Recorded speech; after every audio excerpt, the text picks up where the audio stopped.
casi el mismo ADN. De los cassettes al streaming, porque 30 años de diferencia dan para mucho debate.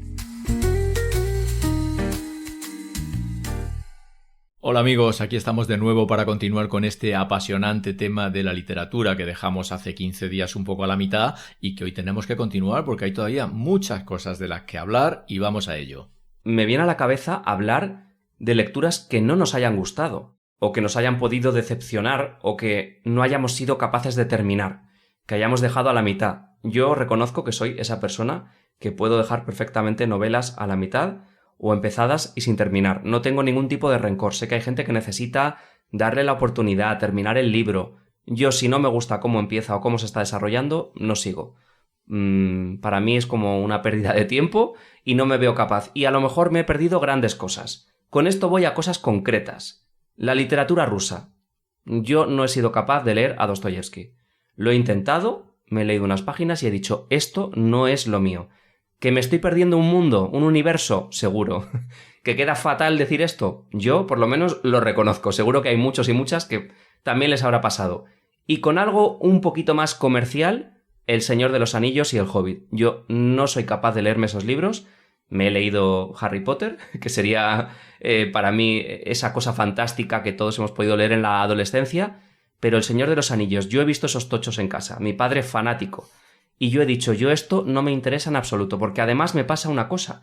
Cuando son novelas muy corales, con muchos personajes, por ejemplo, yo no podría leer los libros de Juego de Tronos. La serie me la he visto y ya con cautela, porque me cuesta recordar todo. Pero en un libro odio que me introduzcan como toda una biblia de personajes infinita. Sé que esos libros luego causan mucha cercanía con el lector, gustan mucho. Es como que esas sagas siempre pues resultan muy cercanas. Pero yo no he podido con El Señor de los Anillos. Cuéntame un poco, papá, cómo ves tú todo esto. Lecturas que no hayas podido terminar, que no te hayan gustado. Cuéntame. Claro, esto es curioso, ¿no? Porque yo creo que he tenido distintas fases lectoras a lo largo de mi vida. Yo de joven era incapaz de, una vez comenzado un libro, dejarlo y no terminarlo. No sé, era una patología que uno tiene por alguna razón y que me pasaba esto. Por tanto, yo no recuerdo ningún libro que haya empezado a leer de joven que lo haya dejado. Debía de tener como esa idea de que si empezaba a leerlo es porque a lo mejor alguien me lo había recomendado, vaya usted a saber, ¿no? Y que tenía que acabarlo como fuera, a pesar de que no me gustara. Fíjate, por ejemplo, tú mencionabas a los rusos y mira que Dostoyevski a veces puede ser peñazo, pero claro, yo me tragaba a Dostoyevski a tope, ¿no? Y claro, ahí ha habido un cambio en mi vida. Actualmente sí soy capaz de leer las 10 primeras páginas de un libro y dejarlo. Por ejemplo, parece que sabe mal hablar de un autor en concreto, pero uno de los últimos que he dejado es una de las últimas novelas de Javier Castillo, hablando un poco en temas de bestseller actuales. Y mira que hay otras de Javier Castillo que me han entusiasmado, pero hay una en concreto, no voy a mencionar títulos por no perjudicar a nadie, pero sí que he dejado alguna abierta sin leer. Por tanto, ya ha habido un cambio en mi vida en cuanto a esa visión, ¿no? De acabar algo como sea o, oye, prescindir de ello porque se está perdiendo el tiempo. Y con lo que mencionas de El Señor de los Anillos, pues como hablabas de ello, pues claro, no me queda más remedio que hablar de Tolkien. Tolkien evidentemente es otro de mis autores de cabecera y al Señor de los Anillos le dediqué una parte enorme de mi vida, no solo al Señor de los Anillos, por supuesto al Hobbit, al Silmarillion, a todo lo que es Tolkien. Tolkien me parece que es un autor que va más allá de esa visión parecida a lo de Juego de Tronos que mencionabas, porque hay montones de aspectos histórico-filosóficos por debajo de cómo Tolkien escribe y ahí me entusiasma. De hecho, en uno de sus cuentos Tolkien desarrolla una teoría de la inmortalidad que para mí es la única que existe, porque como ya sabéis yo soy un poco ateo, ¿no? Y entonces él habla de la inmortalidad del que es capaz de reproducirse en el cuadro que ha pintado y se ve en él. Pues bueno, eso se aproxima un poco a cierta idea que yo puedo tener de inmortalidad, ¿no? Bueno, pues dicho todo esto, papá, ¿hay alguna recomendación lectora que quizá me quieras hacer o quieras dar para todos nuestros oyentes? ¿Algún libro que te guste especialmente, ya sea más reciente, más antiguo? Yo confío bastante en ti y además hemos hablado de nuestros gustos. Creo que podrías darme quizá alguna novela, algo que se haya quedado pendiente que yo no haya leído, del corte que sea. Puede ser ficción, puede ser un ensayo, lo que sea. Es que claro, habría tantas, pero bueno, yo quizá dentro de lo que sé que más o menos a ti te puede gustar, yo iría desde luego a cosas como Leonardo Padura, del que ya he hablado, ¿no? Uh-huh. Es decir, que es un autor cubano magnífico de los actuales, pero que toca a los personajes de una manera muy íntima, los desarrolla de una manera tremenda, y yo creo que a ti pues, te encantaría. Para mí es uno de mis autores de cabecera actuales y que recomiendo muchísimo, más allá de que es que no puedo olvidar pues a montones de autores clásicos. No he hablado de Hemingway, por ejemplo, pero claro, a Hemingway hay que leerlo, no queda más remedio que leer las grandes obras de Hemingway. Hay tantas cosas ahí que no queda más remedio que acceder a ellos. Si quieres de verdad tener un poco de visión del mundo, de lo que son las cosas, hay tantos autores clásicos de lo que no podemos olvidarnos que no queda más remedio que volver a ellos, ¿no? Esto me recuerda... Yo he leído hace poco París era una fiesta de Hemingway, me gustó bastante. Sí, sí. Es cierto que es un autor que no lo había explorado mucho y últimamente le estoy dando una oportunidad. Luego, por ejemplo, el gran amado Shakespeare. Hay gente que es pro-Shakespeare o anti-Shakespeare. Yo reconozco que a mí de momento no me ha entrado por los ojos. ¿Qué pensamos de Shakespeare? Vamos a entrar en camisas de 11 varas. A ver, aquí, claro, se da una cuestión que me lleva también a mencionar a otro de nuestros autores que no he mencionado y que me pueden matar si no lo hago. Si soy amante de los clásicos, no puedo dejar de mencionar a Cervantes, obviamente. Y ya sabéis que entre Cervantes y Shakespeare, no entre ellos en su momento, pero sí entre sus seguidores, pues existe una cierta rivalidad, ¿no? Es decir, ¿quién es el gran autor más grande de la historia de la literatura, Cervantes o Shakespeare? Hombre, yo lo tengo muy clarito, es Cervantes. Es decir, y no es que yo denoste a Shakespeare, yo... leo a William Shakespeare, por supuesto que hay cosas que me pueden parecer entusiasmantes, como el monólogo de Hamlet, pero reconozco que no me mueve nada por dentro Shakespeare. Y Cervantes, sí, claro, en Cervantes, no ya el Quijote, las novelas ejemplares, tantas cosas, ¿no? Entonces, por supuesto, siempre Cervantes y Shakespeare lo tengo ahí en muy segunda, tercera línea, ¿no? Esto me recuerda, papá, a una cosa que no te voy a perdonar. Y aquí hago la confesión, y es que te hayas deshecho del 80% de tu biblioteca. Mi padre está en un momento vital en el cual necesita tener espacio, se quiere deshacer de todo, no necesita recuerdos, no tiene ningún apego material y se deshace de todo cuando yo soy un Diógenes en proyecto. A mí me encantaría tener todos los libros. Bueno, he de decir que es por una buena causa también, lo donó a la biblioteca de su pueblo, de Arjona, y se ha quedado con varios de ellos. Pero también los quiere regalar por ahí en Wallapop y ya le he dicho, oye, esto no se toca, esto déjamelo a mí el día de mañana a lo mejor me interesa, aunque en el día de hoy quizá no es la lectura que más me apetece, pero de repente el día de mañana pues descubro auténticos tesoros y me apetece leerlos, pero bueno, él se está deshaciendo de todo. A ver, yo es que ya hace años que empecé a desprenderme de todo lo material. A mí ya solo me interesa aquello que puede digitalizarse, que puede estar en un contenido digital. De hecho, pues bueno, muchos de vosotros quizá también lo sepáis, porque muchos de los que oís este podcast venís un poco de mi historia profesional, ¿no? Y ya sabéis que, bueno, pues yo me lancé al mundo de la literatura digital hace unos cuantos años. Montamos una editorial digital, Luarna, hemos editado mucho en digital y yo desde entonces soy un lector digital. Yo no leo en papel, no puedo ya leer en papel. Entre otras cosas, por los años, la vista, el leer en un dispositivo para la lectura electrónica, sea un reader, sea una tablet, es lo único que soporto ya y leo muchísimo, por supuesto, ahí. Sé que hay mucha gente que no comparte esto y que el papel para ellos sigue siendo trascendental como experiencia lectora. No para mí, yo no puedo, me resulta muy complejo leer en papel, ¿no? Las letras son muy pequeñas, el libro pesa, hay que pasar las páginas, es muy complicado todo. Por tanto, yo ya todo lo quiero en digital. Y por eso en mi biblioteca, todos los libros que tengo en papel, aparte de que los quiero, los amo, muchos tienen dedicatorias, cosas que representan una parte de tu vida, pero es que ya no puedo tenerlos. Yo quiero espacio, no quiero ya más materia dentro de mi vida, ¿no? Hablando de todo esto, el cambio del libro físico, del papel, al digital, ¿no? Al reader, a la tablet. Esto ha sido un cambio, bueno, bastante progresivo, aunque ocurrió sobre todo hace, ¿cuánto? 10, 12... Pues nosotros montamos Luarna en 2009, principios de 2009. Realmente el Kindle, que es el dispositivo del que parte todo esto, Amazon lo lanzó en 2007. Es decir, que estamos hablando de una revolución de menos de los últimos 20 años. Claro, pues justo todo esto parecía que iba a ser la hecatombe, ¿no? Mucha gente comentaba, el fin del libro, ya no va a haber más papel. Luego los defensores del Amazonas decían, hay que leer en el reader, en digital. Y al final la realidad es que la mayor parte de la gente sigue leyendo en papel, yo diría que más de la mitad. Entonces, esto no se ha perdido ni muchísimo menos, pero es cierto que el tener un reader pues te ahorra tener muchos libros, ahorra mucho papel también, aunque no sea tan bonito, tan poético, tan nostálgico, tan sensorial como acariciar el papel ni oler la tinta, lo sabemos, pero también hay que contribuir un poco al planeta y efectivamente da mucha comodidad quizá pues a gente un poco más mayor o que no tenga esa visión tan desarrollada, que necesite ver las letras más ampliadas, pues es muy útil también. A mí, por ejemplo, me gusta esto de subrayar libros, de destrozarlos un poquito, aunque luego los cuido bastante, pero me gusta como hacer como anotaciones, apuntes. En el reader es mucho más sencillo. No estás destrozando el papel, haces anotaciones en el margen, te escribes tus cositas. Entonces, bueno, también es una forma muy útil de llevar todo esto. Y al final no ha acabado con el papel ni muchísimo menos. Sí, es cierto, eso no se puede negar. Ha pasado en el mundo de la literatura lo contrario a lo que sucedió en el mundo de la música. En el mundo de la música la parte digital acabó con la analógica, pero aquí no, ni mucho menos, ¿no? Yo lo menciono como un caso mío particular, aunque sé que no mucha gente lo lleva del mismo modo. A mí me gustaría un par de últimas reflexiones, ¿no? Una de ellas, a mí me gustaría preguntarte ¿cuántas horas dedicas a la semana a la lectura o cuántas crees que es correcto, ¿no? Para una persona que quiere usar Fíjate, yo defiendo usar la lectura a veces como un Valium, ¿no? Como un tranquilizante en la vida. ¿Cuántas horas crees que son necesarias para eso? Pues a mí la lectura no sé si me tranquiliza. Yo creo que muchas veces estoy buscando como estimularme y más información, pero es cierto que a veces tiene esa cosa como relajante.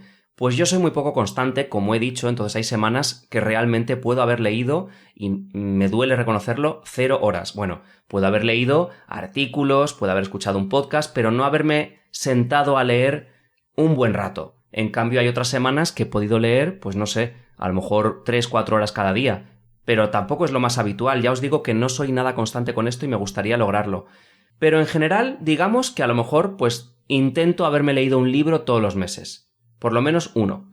Entonces me pasa mucho algo que sé que mucha gente critica y es que mezclo lecturas. A veces tengo 1, 2, 3 y hasta 4 lecturas porque a lo mejor si hay una más densa que me interesa menos pero que quiero leer, pues la combino con algo más ligero, más fácil. O combino un ensayo con una cosa de ficción. Pero no te puedo decir un rango de horas específico. ¿Tú cuánto lees a la semana, papá, más o menos? Sí, yo creo que puedo dedicar a la semana unas 10 horas de media. Es decir, yo hago 2 tramos de lectura al día. Uno alrededor del horario de la comida, a lo mejor cuando si tengo un rato antes de comer o después de comer, y luego por la noche. Por la noche antes de dormir casi siempre leo. Yo creo que unas 10 horas a la semana. Otras veces, cuando estoy súper metido en un libro, es que no puedo dejarlo, ¿no? Yo creo que puedo tener... Claro, cuando son títulos de estos cortos de 200, 250 páginas, a lo mejor yo leo 5 horas al mes, por así decirlo. Claro, si con lo que estoy con la biografía de Felipe II de 2000 páginas, pues me dura 2 meses. Eso es así. Pero bueno, sí, yo creo que con esas 10 horas vas cumplidito y te sirve la literatura como ese Valium que te relaja, ¿no?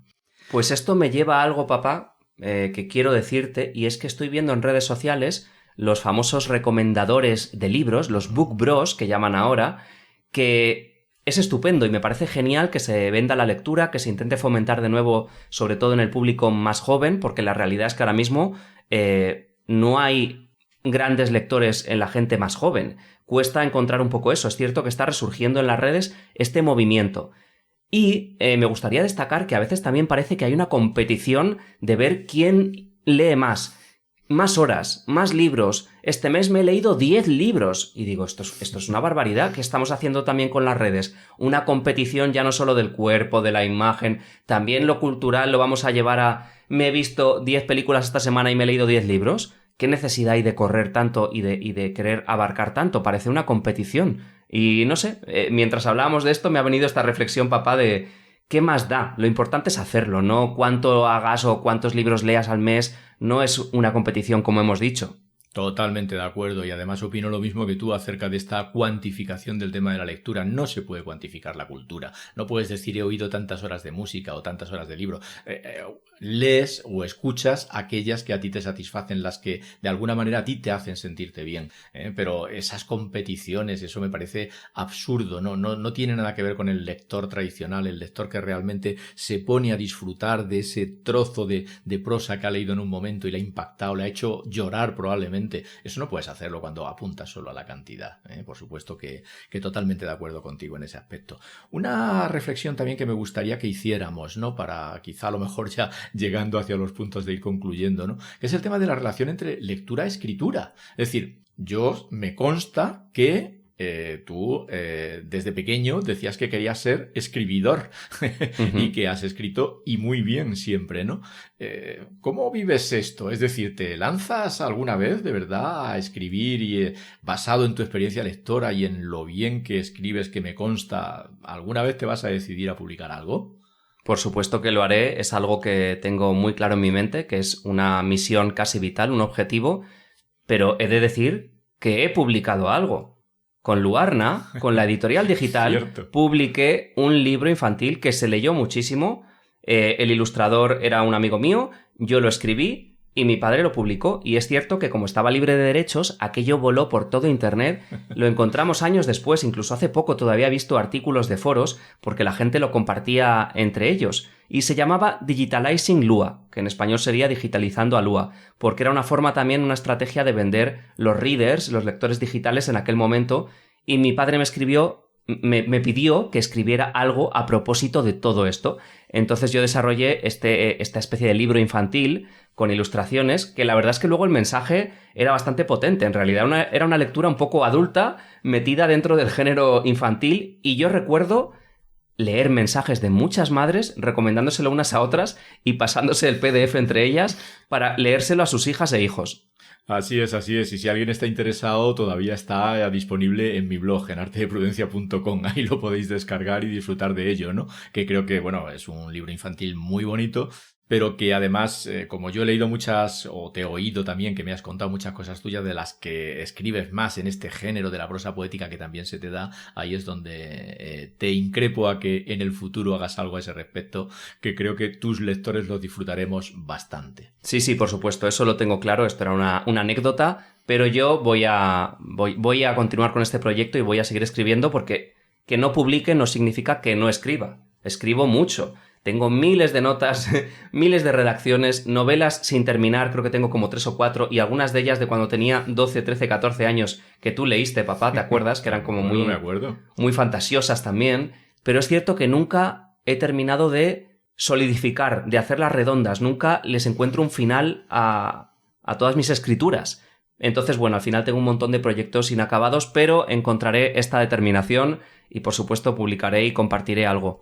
Y luego, una última cosa de la que quería hablar, papá, que hemos mencionado, pero quiero hablar un poquito, es qué pensamos y qué hacemos con la juventud de ahora que, evidentemente, lee más bien poco, o con declaraciones, que ya se ha hablado mucho de todo esto, como las de María Pombo de «yo no he leído ningún libro» o «no me hace falta leer». ¿Qué pensamos de todo esto? Pues que para mí leer es algo esencial al desarrollo como seres humanos que tenemos. Necesitamos leer. Yo sé que hoy vamos más al mundo audiovisual, que los jóvenes consumen muchas más series, ni siquiera cines, series fundamentalmente, ¿no? Antes que la lectura. Y oye, yo también soy un gran consumidor de series y me encantan, ¿no? Pero yo creo que lo que tiene la lectura supera a la serie, ¿no? El hecho de sentarte sin ninguna interferencia exterior, dedicar media hora, aunque sea una hora, a concentrarte en una lectura, interiorizar todo eso que dice, pensar acerca de ello, eso nos hace seres humanos, ¿no?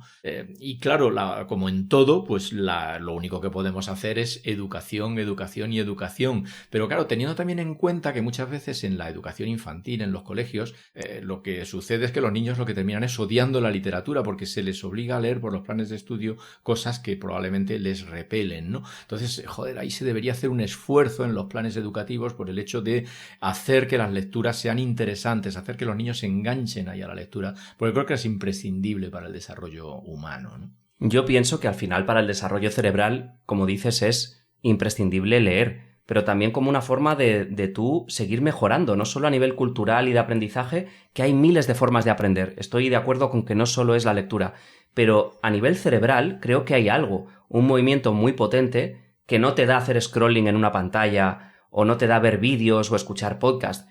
Hay un ejercicio lector y de habilidad lectora que es imprescindible para el cerebro y para la comprensión lectora. Se habla mucho de esto, de que también ha bajado la comprensión lectora. La gente necesita releer lo mismo o que la lectura sea más sencilla, que la sintaxis sea más fácil de entender, ¿no? Que haya como una escritura menos rebuscada. Entonces, de repente, claro, pones ahora un Lazarillo a alguien, yo que sé, de 15, 16 años y a lo mejor es que de verdad le puede costar comprender lo que está leyendo, ¿no? Como que ahí ha bajado, no sé si el nivel, pero desde luego creo que es importante, no obligatorio ni muchísimo menos, pero es importante leer como un ejercicio más.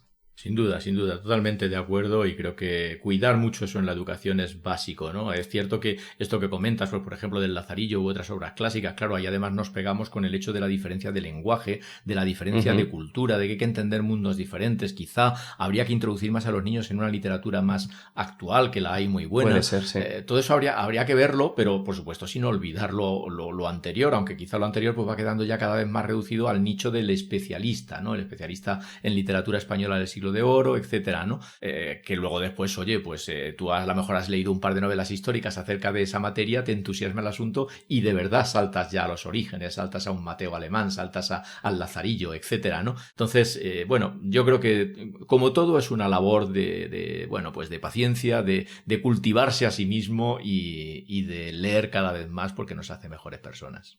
Vale, necesito decir una cosa más, aunque esto se alargue algo más de la cuenta, y es el teatro. Estaba pensando, no leo nada de teatro.